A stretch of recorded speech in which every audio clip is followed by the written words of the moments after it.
بسم اللہ الرحمن الرحیم۔ لوگ یہی سمجھتے ہیں کہ عراق میں مولا علی کے دو مقامات ہیں، ایک مسجد کوفہ جہاں مولا شہید ہوئے، دوسرا نجف جہاں مولا علی کا مزار ہے۔ بے شک دو، لیکن آج ہم آپ کی معلومات میں بتانا چاہتے ہیں نجف میں علی مولا دفن ہے، کوفہ میں شہید ہوئے، اور مولا علی کے نام کی ایک مسجد بصرہ میں ہے جسے مسجد علی کہتے ہیں۔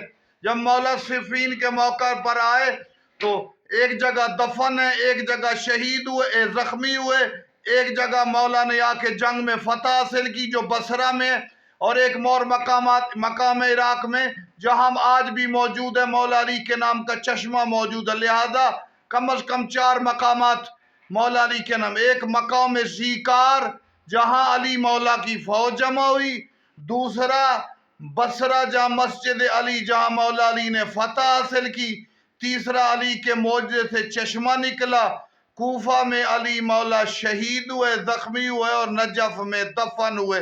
یہ ہم نے آپ کو مقامات بتا دیے، 5 مقام۔ والسلام علیکم ورحمۃ اللہ وبرکاتہ۔